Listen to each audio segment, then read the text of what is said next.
The telephone rang at 10:47 p.m. on a cold Thursday, soaked in relentless rain. Ethan Brooks noticed the time because he had just glanced at the old brass clock hanging beside the back door of his farmhouse. His aching knee had been bothering him ever since the weather turned. So instead of going to bed, he sat quietly on the covered porch with a steaming mug of black coffee. Raindrops drummed steadily against the tin roof while the porch light cast a warm glow across the wet wooden steps. He almost ignored the call. His daughter, Ava, rarely phoned that late. When he answered, there was only silence. Not complete silence. Soft breathing, shaky and uneven. Then came a whisper. "Dad." Every muscle in Ethan's body tightened. He didn't interrupt. During 34 years of raising Ava, he had learned that frightened people often needed silence before they could find their words. Finally, she spoke again. "I left him." Before Ethan could answer, a loud crash echoed through the phone. Someone was pounding on a door. "Ava, where are you?" "I'm hiding in the restroom at a gas station," she whispered, struggling to keep her voice steady. "He's outside." Another violent bang shook the door. "Ava!" a man's voice shouted. "Stop acting like this! Open the door!" Ethan recognized the voice immediately. Logan. He had met the young man only a few times, but something about him had always felt wrong. Logan smiled too perfectly, spoke too smoothly, and never seemed genuine. Every word sounded rehearsed. "Dad," Ava whispered again, "I don't know what to do." "You locked the door?" "Yes." "Good."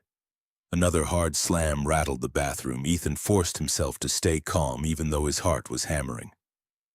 "Listen carefully. Keep the phone against your ear." "Okay." "Take one slow breath." She tried. It came out trembling. "Another one." Outside, Logan's tone suddenly softened. "Sweetheart, you're embarrassing yourself. Let's just go home." Ethan closed his eyes for a moment. That wasn't the voice of a man trying to save a relationship. It was the voice of someone convinced he still had control. "Tell me where you are." "The truck stop on Highway 46 near Mill Creek." "I know it." He stood so quickly that coffee splashed across the porch floor. "Stay inside that restroom." "What if he gets in?" "He won't." "You can't know that." "I know this much," Ethan replied while grabbing his truck keys. "I'm coming." His aging pickup truck had nearly 200,000 miles on it. The heater barely worked, and the windshield wipers squeaked across the glass every few seconds. Normally, he would have cursed the old truck. Tonight, he simply drove. Rain blurred the highway as Ava stayed on the phone. Sometimes neither of them spoke. He could hear Logan pacing outside the restroom. Occasionally, the footsteps faded, making Ava think he had left. Then they always returned. "He keeps apologizing," she whispered. "Do you believe him?" "No." "Then don't open that door." A long silence followed. Finally, Ava spoke again. "I should have left months ago." Ethan tightened his grip on the steering wheel. "No." "What?" "You should have left the very first time he made you afraid." She didn't answer. A few seconds later, he heard her crying quietly. "I know." 28 minutes later, Ethan pulled into the brightly lit truck stop. The rain had eased into a light drizzle. Logan stood outside the convenience store with both hands tucked casually into his jacket pockets. When he noticed the pickup, he smiled. Ethan climbed out slowly, ignoring the sharp pain in his knee. Growing older had taught him never to show weakness to people looking for it. Logan walked toward him. "Mr. Brooks," he said politely. "Thanks for coming." Ethan didn't respond. "This is just a misunderstanding between Ava and me." Still silent. Logan gestured toward the building. "Ye couples argue." "They do," Ethan answered calmly. "Sometimes people overreact." "They do. So maybe you could convince her to come out." Ethan looked him directly in the eyes. No. Logan blinked. No. No. The smile on Logan's face tightened ever so slightly. For several moments, neither man moved. Cars stopped for fuel. Families hurried inside for snacks. Truck drivers filled their tanks without paying attention. Life continued as though nothing unusual was happening. Meanwhile, Ethan's daughter was hiding behind a locked bathroom door, terrified. Logan stepped closer. "I love your daughter." Ethan's expression never changed. "Then why is she hiding from you?" For the first time, Logan had no answer. Just then, the restroom door slowly opened. Ava stepped into the hallway carrying only her purse. Mascara streaked her cheeks. She looked exhausted. For one heartbreaking moment, Ethan didn't see the 34-year-old teacher standing there. He saw the little girl who used to run into his bedroom after nightmares. The instant Ava saw her father, every ounce of strength she'd been holding together disappeared. She rushed forward and wrapped both arms around him. "I'm sorry," she whispered through tears. Ethan held her tightly. "You have nothing to apologize for." Behind them, Logan took a single step forward. "Ava!" She flinched. That tiny movement told Ethan everything he needed to know. Without saying another word, he stepped between his daughter and the man who had taught her to fear. Logan's pleasant expression barely changed, but the warmth vanished from his eyes. "You'll regret this," he said quietly, making sure only Ethan could hear. Ethan didn't answer. Instead, he opened the passenger door of his truck. "Get in, sweetheart." Ava climbed inside without looking back. She pulled the door shut with trembling hands and stared straight ahead. Logan remained standing in the drizzle, watching the truck pull away. He didn't shout or chase them. He simply smiled. A calm, unsettling smile that lingered in Ethan's mind long after they left the parking lot. Halfway home, silence filled the cab. Only the steady hum of the engine and the rhythm of the rain broke the quiet. Finally, Ava spoke. "I thought I could help him." Ethan kept his eyes on the road. "You can't help someone who refuses to admit they're hurting others." She wiped another tear from her cheek. "I didn't tell you because I was embarrassed." "I know." "I thought you'd think I was foolish." Ethan reached across the center console and gently squeezed her hand. "You got out." She looked at him. "That's what matters tonight." The rest of the drive passed without another word. As the truck turned onto the gravel driveway, the porch light glowed through the darkness exactly as it had every night for years. Ava smiled faintly. Mom always insisted on leaving it on. Ethan nodded. She said you never know who might need help finding their way home. They stepped onto the porch together. Before Ethan could unlock the front door, Ava's phone buzzed, a message from an unknown number. She opened it automatically. The color drained from her face. Ethan gently took the phone from her hand. The message contained only one sentence. "You just destroyed your family's future." For several long seconds, he stared at the screen. Then he quietly locked the phone and slipped it into his pocket. "We'll deal with this." Morning arrived beneath clear skies, but Ethan hadn't slept. Instead, he sat at the kitchen table with a notebook, a fresh pot of coffee, and Ava's phone beside him. Years ago, he had learned that memories faded quickly after stressful events. Details mattered. He carefully wrote down the time of Ava's call, the name of the truck stop, Logan's exact words, and every threatening message. Nothing was too small. At 6:30, Ava entered the kitchen wearing one of her late mother's oversized sweatshirts. "You still kept this?" Ethan smiled softly. "I couldn't throw it away." She sat opposite him. Her eyes drifted toward the notebook. "You're documenting everything." "Yes." "Dad, I don't want this becoming some huge legal battle." He removed his reading glasses. "Ava, a man threatened our family." She lowered her head. "I know. That means it's already serious." Tears welled in her eyes. "He wasn't like this at first. They rarely are." She stared into her coffee. He brought flowers to school. Ethan listened quietly. He remembered little things I mentioned. He made me feel important. She paused. Then he started criticizing my friends. Another pause. Then he wanted my passwords because couples shouldn't keep secrets. Ethan said nothing. He checked my bank account, questioned every purchase, and asked where I'd been whenever I didn't answer immediately. She laughed bitterly. I teach children how to recognize unhealthy relationships. Her voice cracked, and I still missed every warning sign. No. She looked up. You didn't miss them. I didn't? He moved the line a little at a time until it became normal. Ava covered her face with both hands. He made me think everything was my fault. Ethan reached across the table. That's what people like Logan do. She looked at him curiously. What do you mean, people like Logan? Ethan hesitated. There was something he'd never told her. Not because he wanted to keep secrets, because he wanted to leave that chapter of his life behind. Finally, he spoke.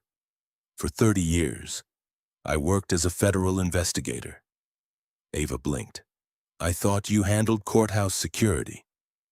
I did. And prisoner transport. That too. She frowned. What aren't you telling me? He leaned back in his chair. My real work involved tracking dangerous people, interviewing victims, gathering evidence, and waiting patiently until the law could act. Ava stared in disbelief. You never told me. I didn't want that life following me home. She was silent for several moments. So you've met men like Logan before? Ethan nodded once, more times than I wish I had. What happens now? We don't play his game. Before she could ask another question, her phone vibrated again. Another message. This time it contained a photograph. Ava's school parking lot. The picture had clearly been taken from across the street. Below it were 5 chilling words. I'll always know where you are. Ava's breathing became shallow. I can't go back to work. Ethan stood immediately. You will. She looked at him in confusion. What? You'll go back when it's safe. And how do we make it safe? Ethan picked up his truck keys once more. We start by making sure Logan learns something. What? He's no longer the only one keeping records. By 9 o'clock that morning, Ethan had already made several calls. The most important one was to Deputy Marcus Reed, a longtime friend who had worked county law enforcement for nearly 20 years. Marcus arrived at the farmhouse shortly before noon. He was a broad-shouldered man with tired eyes and the calm patience of someone who had spent years dealing with other people's bad decisions. He stood in the driveway reviewing the threatening messages on Ava's phone. I'm taking this seriously, he said. I expected you would, Ethan replied. Marcus glanced toward him. But I'm not giving you special treatment because we've known each other forever. I'd be disappointed if you did. That earned a faint smile. Ava stood nearby with her arms folded tightly across her chest. Marcus softened his tone when he addressed her. Save every message, every photo, every voicemail. Don't delete anything. She nodded. If Logan appears at your workplace, call immediately. If he comes here, call immediately. Understood? Yes. Good. Marcus handed the phone back. He's trying to make you scared enough to respond. Don't. The rest of the afternoon became unexpectedly busy. Ethan purchased additional security cameras. Before he could install them, his older brother Graham arrived in a rusty pickup truck carrying a toolbox, extension cords, and enough sandwiches to feed an army. I heard we're building Fort Knox, Graham announced. We're installing cameras. Same thing. Despite everything, Ava laughed. It was the first genuine laugh Ethan had heard from her in weeks. A few minutes later, their neighbor Helen Parker crossed the yard carrying a thermos and a notebook. Helen had spent 3 decades working emergency dispatch. She approached every problem like a military operation. "Camera by the side gate," she said immediately. Graham looked offended. "I haven't even unloaded the ladder yet." "Then unload it faster." Ethan smiled. Some things never changed. For the next 3 hours, the farmhouse became a hive of activity. Graham mounted cameras. Helen checked viewing angles. Ethan walked the property, identifying blind spots and recording locations. Ava followed him for part of the inspection. "You really think he'll come here?" Ethan considered the question carefully. "I think he wants you to believe he can." "That's not the same answer." "No," she sighed. "You're doing that investigator thing again." "What investigator thing?" "Answering questions without actually answering them." That almost made him laugh. By evening, everything was installed. The farmhouse now had cameras covering the driveway, front porch, backyard, and side entrance. It wasn't perfect, but it was enough. The group gathered on the porch with sandwiches and sweet tea as the sun disappeared behind distant hills. For a short while, life felt normal. Graham told embarrassing childhood stories. Helen corrected half of them. Ava smiled more than she had all week. Then darkness settled across the countryside. The porch light flickered on automatically. Conversation faded. Everyone noticed. No one mentioned it. The following morning, Ethan opened the front door shortly, after sunrise. Cold mist drifted across the yard. At first, nothing seemed unusual. Then he noticed something lying near the top porch step. A silver glimmer. His stomach tightened. Slowly, he bent down. The object was a necklace, a thin silver chain with a small circular pendant. He recognized it instantly. Years earlier, he had given it to Ava when she graduated from college. She had worn it almost every day afterward. The clasp had been snapped clean apart. Behind him, a voice whispered, "Dad." Ava stood frozen in the doorway. The color drained from her face. "No." Ethan carefully picked up the necklace. "Was this inside yesterday?" She shook her head. "No." The realization hit both of them at exactly the same moment. Someone had entered the property during the night. Someone had stood on their porch. Someone had left a message, and that someone was almost certainly Logan. Ava's breathing quickened. "He was here." Ethan's jaw tightened. "Looks that way." Fear flashed across her face. Not the fear of uncertainty, the fear of confirmation. Everything she had been worried about was real. By 8 o'clock, Helen was sitting at the kitchen table reviewing security footage. The entire family gathered around her laptop. "Here," she said. The screen displayed a timestamp, 2:14 a.m. A dark sedan rolled slowly past the property. 30 seconds later, it returned with its headlights switched off. A hooded figure emerged from the vehicle. The person crossed the yard confidently, not cautiously, not nervously, confidently, as though they already knew the layout. Ava pressed a hand against her mouth. The figure climbed the porch steps, placed something beside the front door, then stopped for nearly 10 seconds, simply staring at the house, watching, waiting, studying. The footage ended moments later as the figure disappeared into the darkness. Graham folded his arms. "That's not somebody trying to win back a girlfriend." "No," Ethan agreed. "It isn't." Ava looked between them. "What is it then?" Ethan never took his eyes off the screen. "It's a test." "A test?" "He wants to see what happens next." Silence settled across the room because everyone understood exactly what that meant. Logan wasn't trying to repair a relationship anymore. He was trying to establish control. And men like that rarely stopped on their own. Ethan closed the laptop. His expression remained calm, but deep inside, an old instinct had awakened. the same instinct that had guided him through decades of investigations, the same instinct that told him one simple truth. This wasn't Logan's first victim, and before this ended, Ethan intended to find out exactly who else had crossed his path. That afternoon, Ethan returned to the kitchen table with his notebook and laptop. Years of investigative work had taught him that people often left traces behind even when they believed they had erased them. He searched public records, old court filings, property records, and archived news reports.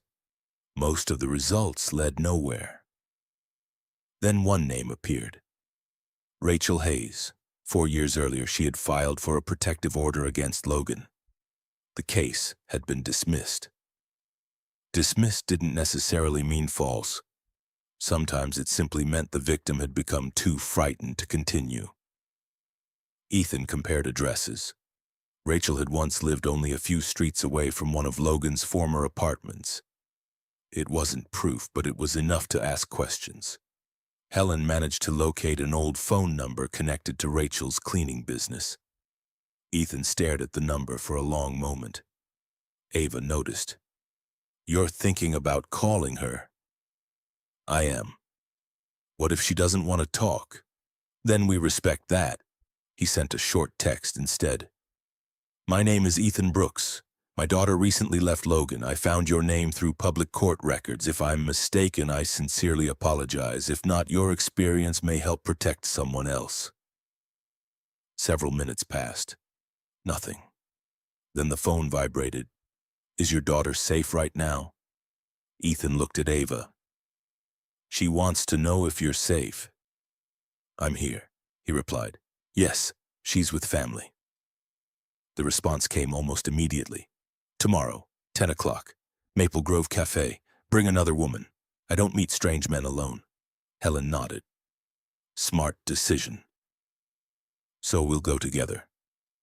The next morning, the cafe buzzed with quiet conversations and the smell of fresh coffee.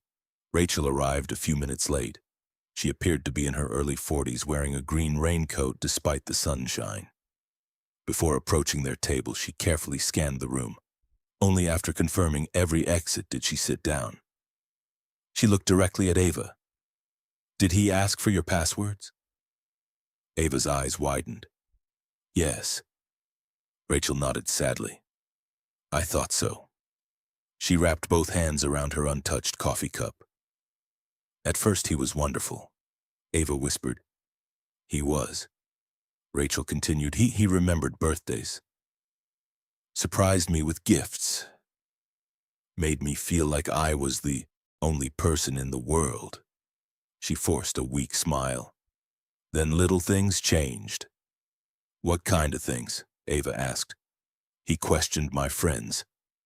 Ava nodded. "He criticized my family." Another nod.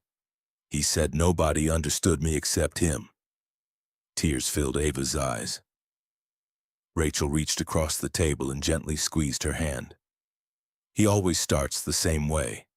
Silence settled between them. Then Rachel continued. "When I finally left, he told everyone I was unstable." Helen frowned. "He recorded our arguments."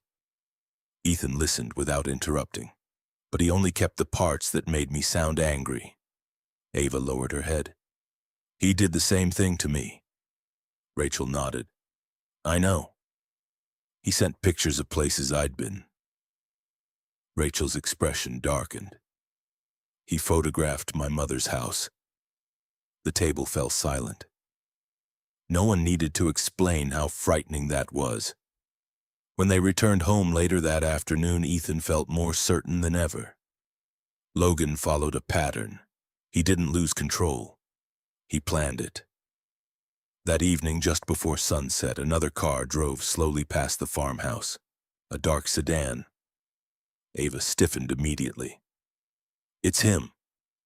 The vehicle continued past the house before disappearing around the bend. 2 minutes later, it returned. This time it slowed almost to a stop. Then it continued driving. No horn, no shouting. Just watching. Helen wrote down the license plate. Ethan checked the security cameras. Everything was recording. Good, very good. Shortly after 8 o'clock, Ava's phone buzzed again. A video message. She hesitated before opening it. The clip showed her standing outside her school earlier that day, speaking with another teacher. Someone had recorded her from across the street. The caption beneath the video read, "You still belong with me." Ava's hands began shaking. "I can't keep living like this." Ethan gently placed a hand on her shoulder. "You won't." "What if he comes here tonight?" Ethan looked toward the glowing porch light. "Then he'll discover something." "What?" "He's no longer watching people who are standing alone." Within an hour, Deputy Marcus parked half a block away. He wasn't hiding. He simply wanted to observe without escalating the situation. Graham carried 2 folding chairs onto the porch. "If we're waiting," he said, "we might as well be comfortable." Helen laughed softly. "You've always had unusual priorities." "I've earned them." Ava stepped outside carrying glasses of iced tea. She looked nervous, but she didn't go back inside. Ethan noticed. "You don't have to stay out here." She shook her head. "No." "You sure?" "For 2 years I stayed hidden." She looked toward the road. "I'm done hiding."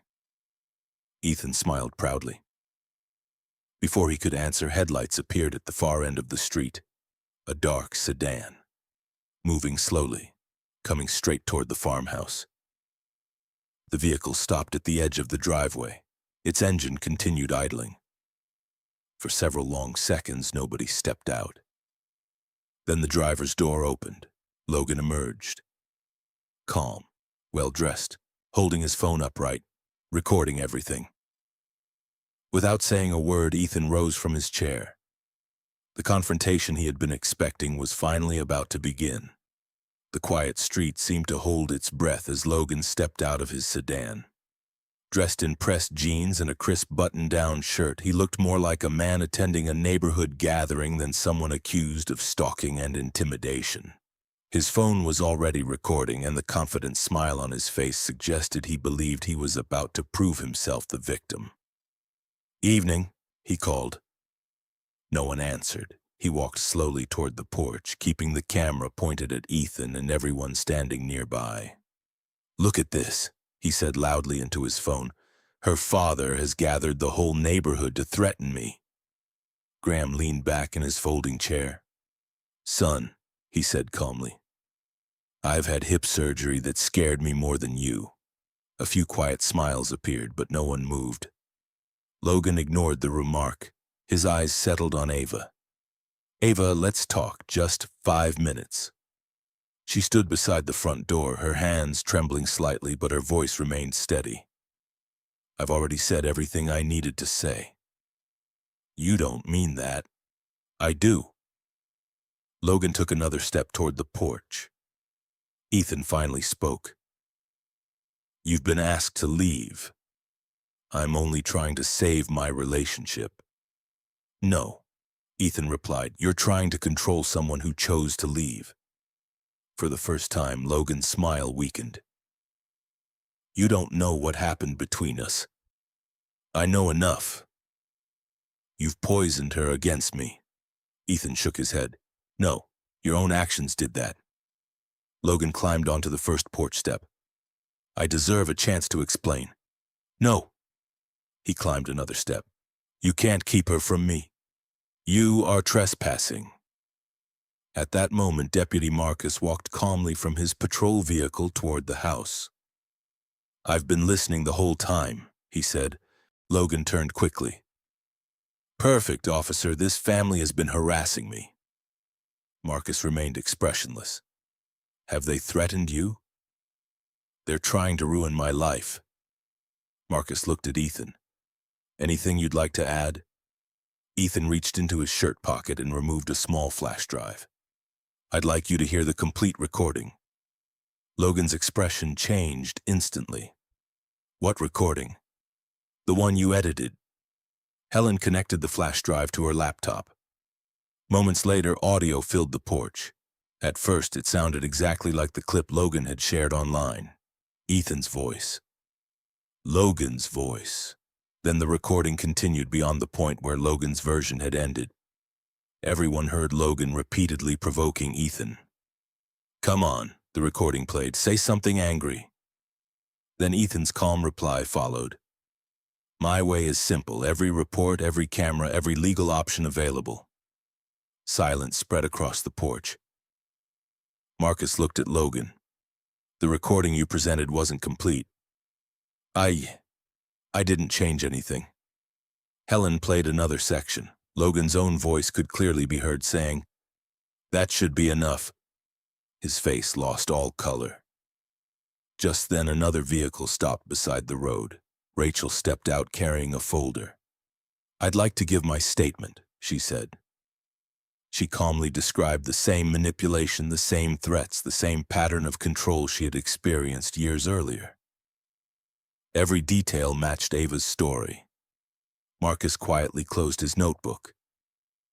"Logan Turner," he said firmly, "you're under arrest for criminal trespass, harassment, intimidation, and evidence tampering. Additional charges may follow as this investigation continues." "You can't do this!" Marcus produced a pair of handcuffs. "I can." Logan looked desperately around the yard, searching for someone to believe him. No one did. As he was escorted to the patrol car, he looked back one final time. "This isn't over." Ethan met his gaze calmly. "It is for my daughter." The patrol car disappeared into the night. For the first time in months, the yard felt peaceful. Several weeks later, the courthouse hearing finally arrived. Witnesses testified one after another. Helen explained the security footage. Marcus described the investigation. Rachel shared her experience. Finally, Ava walked to the witness stand. Her hands shook as she took the oath. Then she began speaking. She described the slow manipulation, the isolation, the constant criticism, and the fear that had grown little by little until she no longer recognized herself. When the attorney asked what finally gave her the courage to leave, Ava smiled through tears. "I realized I wasn't weak for asking for help." The judge carefully reviewed the evidence, the security footage, the threatening messages, the photographs, the complete recordings, the witness testimony. His decision was clear. A permanent protective order was granted. Logan's civil claims were dismissed and the criminal case moved forward. Outside the courthouse, life continued as usual. Cars passed, people hurried to work. No television cameras waited. Justice rarely arrived with applause. Most often it came quietly, through truth, patience, and evidence. A week later, Ethan and Ava repaired the loose railing on the farmhouse porch. Graham supervised from his lawn chair while offering more advice than assistance. Helen laughed from next door. The sound felt natural again. As the work finished, Ethan looked up at the porch light glowing above the front door. "I can't fight every battle for you forever," he said. Ava smiled. "You already taught me how." He squeezed her shoulder. "Then promise me one thing." "What?" "When life gets dark." She looked at the warm light shining over the porch. "I'll leave the light on." Ethan smiled. His late wife had always believed that a light left burning could help someone find their way home. Now he understood what she had truly meant. Sometimes protecting the people you love isn't about standing in front of danger. Sometimes it's about standing beside them until they discover the strength to stand on their own.